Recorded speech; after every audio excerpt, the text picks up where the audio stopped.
How many hours can I actually get out of my Quest 2?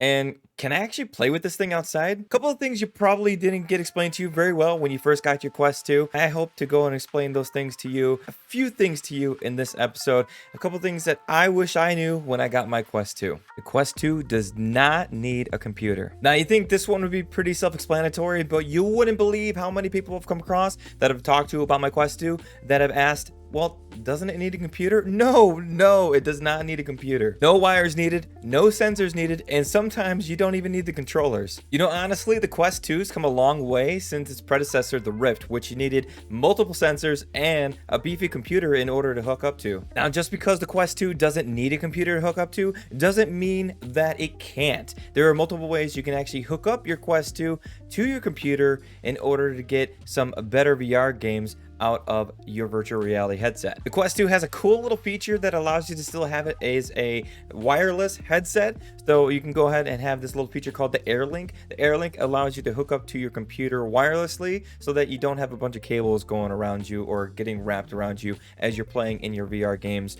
Or if you don't mind, you can actually get something called the Link cable, which is sold from Oculus, that could hook you up to your computer so that you are wired in, which honestly will also give you a more secure connection. There are actually two different stores for you to buy virtual reality games on from your Quest 2. So if you do have a pretty nice computer that can go ahead and run VR games, you'll soon realize that if you have a Quest 2, the standalone store is different than the Rift store over on the computer. Yeah, that's right. There's a standalone store called the Quest Experience Store that you can get on the Quest 2.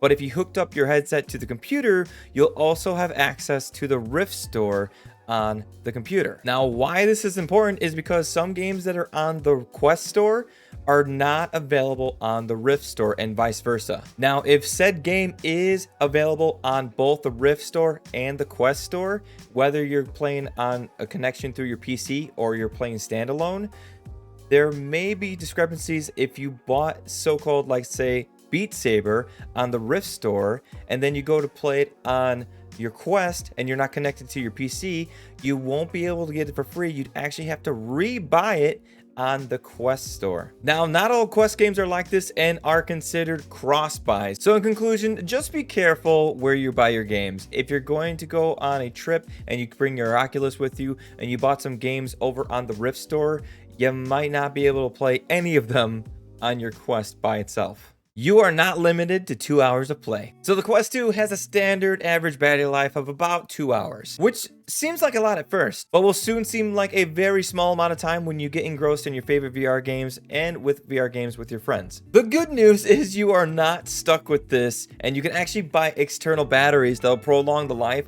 of your Quest 2. That, or you could go in and get that Link cable I stated before that you hook up to your computer and you won't have to worry about battery at all. But if you're like me, you're not going to want to have any kind of cable hooked up to you, and you'll want to go ahead and search for those external batteries. What's really cool is on the Oculus site, you can go and buy something called the Oculus Elite Strap with battery. Make sure you find the one with battery. It is worth a little bit more right now. It's on the Oculus site for $109, but I would say it is worth a buy. That, or if you're worried about the criticism that the Elite Strap has gotten, you can go on Amazon or any other site to go ahead and find external batteries for your Quest 2 that'll strap on probably a little bit in a similar fashion and won't cause a problem for you. You can play with your Quest outside. Some people may not be aware that you can actually play your Oculus Quest outside. It's actually pretty cool bringing your Quest 2 outside as long as you're in a safe area, that you have plenty of space to not run into things. It's really cool. It gives you a huge guardian barrier, and it will make you feel a lot more immersed in any of your games, having way more space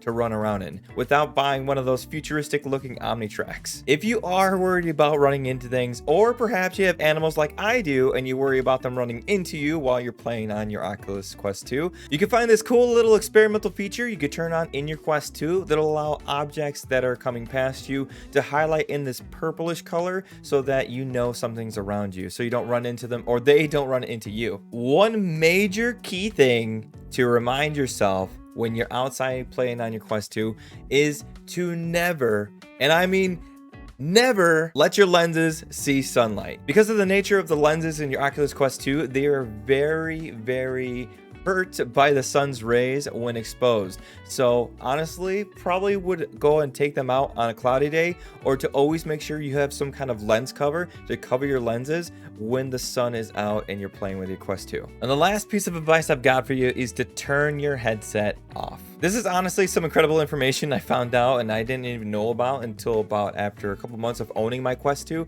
is to turn my headset off when I'm not using it or don't plan on using it for a couple days or maybe a couple hours. When leaving your headset on and you're not using it, it can drain the battery really quick if you are not charging it. Because nothing would be worse than coming back to your Quest 2 and realizing it's dead and you have to charge it for a couple hours. So either always remember to turn your headset off and plug it in, or always remember to plug it in, or you can invest in a cool little docking system like I did. So I just go ahead, as soon as I'm done playing with my Quest 2, I throw it on the dock system and it starts charging and is ready to go the next time I pick up my game system. I got one last piece of advice for you guys, and that is to subscribe to the channel. Really though, if you did enjoy the content you heard today and you saw today, then feel free to smash that like button. It would let others know that you enjoyed the channel and that you enjoyed the content, and maybe it will help them out as well. And as I said, you stayed to the very end, feel free to hit that subscribe button to get all of your other Oculus content here and your VR content here. I will be bringing a lot more for you guys, and I hope you do enjoy. But until next time, I'll see you later. Bye.